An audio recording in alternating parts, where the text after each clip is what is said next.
İnsanın huzurunda Ebu Eyyub el-Ensari'nin yanı başında elimizi sana açtık. Ya Rabbi sen dualarımızı kabul eyle. Amin. Ya Rabbi biz buraya tarafımız belli olsun diye geldik. Zalime karşı mazlumdan yana olmak için geldik. Doğu Türkistan'daki kardeşlerimizin dertlerine yoldaş olmak için geldik. Amin. Onların yaralarını, acılarını yüreklerimizde duymak için geldik. Amin. Zalime karşı olup mazlumdan yana olmayı dünyaya haykırmaya geldik. Amin. Ya Rabbi sen bizleri son nefesimize kadar mazlumdan yana eyle. Amin. Zalime karşı eyle. Amin. Zalim kim olursa olsun onun karşısında durup hakkı ve hakikati haykırabilmeyi bizlere nasip eyle. Amin. Mazlumun yanında durup bedeli ne olursa olsun o mazlumiyetin gereğini yerine getirmeyi bizlere nasip eyle. Amin. Ya Rabbel Alemin ve ya Ekremel Ekremin, Doğu Türkistan'daki kardeşlerimizin çektiği sıkıntıları sen bizden daha iyi biliyorsun. Allah'ım daha fazla gözyaşlarını akıtma. Amin. Daha fazla zalim Çin'i güldürme. Amin. Daha fazla namuslarımızı kirletme. Amin. Daha fazla hanelerimize gözyaşları feryat düşürme. Allah'ım mazlumların akıttığı gözyaşlarını zalimlerin boğulmasının vesilesi eyle. Amin. Ya Rabbel Alemin ve ya Ekremel Ekremin, bizim belki elimizden şu an bir şey gelmiyor. Şu anda gücümüz o zalimin zulmünü engellemeye yetmiyor. Ama ya Rabbi senin sadece kulların bizden ibaret değil.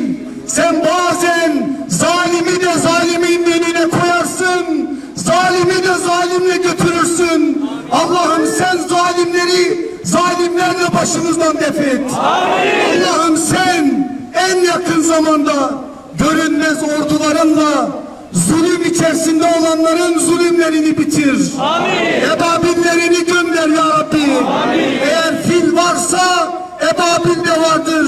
Allah'ım filler şu anda yeryüzünün dört bir tarafını çiğniyor. Doğu Türkistan'ı da çiğniyor.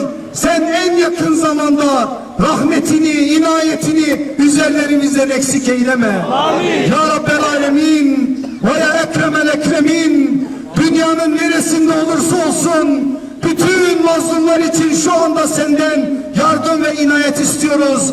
Allah'ım doğuda, batıda, güneyde, kuzeyde kalbi kırık, gönlü mahzun ne kadar mazlum varsa en yakın zamanda sen onları sevindir. Amin. Ya Rabbel Alemin ve ya Ekremel Ekremin, şu anda aile hasretiyle için tutuşan, yanan kardeşlerimiz var. Şu anda yakınlarından, akrabalarından, annelerinden ve babalarından yıllardır haber alamayanlar var. Şu anda ikinci bir Endülüs yaşanıyor o güzel topraklarda. Mezarlıklar bile yok ediliyor. Camiler yok ediliyor. Haneler sönüyor. Ya Rabbi bu feryat ve figanları söndürebilecek yalnız ve yalnız sensin.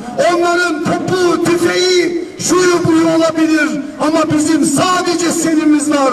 Allah'ım senden başkasına el açtırma bizlere. Amin. Senden başkasından yardım diletme bizleri. Amin. Ve senden yardım dileyen bu insanların yardımlarını cevapsız bırakma Allah'ım. Ya Rabbel Alemin ve ya Ekremel Ekremin, şu güzel memleketi her türlü şerden, beladan, musibetten muhafaza eyle. Amin. Birliğimizi, dirliğimizi daimi eyle ya Rabbi. Amin. Aramıza nifak sokmaya çalışanlara fırsat verme Allah'ım. Kalplerimizi birbirine sevdir Allah'ım. Şu memleketin her ocağında imanın tütebilecek bir iman selametine bizleri eriştir Allah'ım. Ve biz ümmetin yetimleri olarak, mazlumları olarak, mahzunları olarak nasıl ki mazlumları ve mahzunları sevindirdinse şu mazlumların hürmetine de bizleri sevindir Allah'ım. Bir an önce kaybettiğimiz şerefi, izzeti, takvayı yeniden bizlere kazandırt Allah'ım. Aramızdaki bu manadaki eksikleri, sıkıntıları gider ki senin rahmetini hak edebilelim Allah'ım. Sen zalimleri asla unutmazsın. Mazlumları asla unutmazsın. Zalim onlara mühlet verirsin. Onların zulümlerinin karşılığını hem bu dünyada hem ahirette ödetmek adına onlara mühlet verirsin. Allah'ım sabırlarımızı arttır. Üzerlerimize sabırlar yağdır.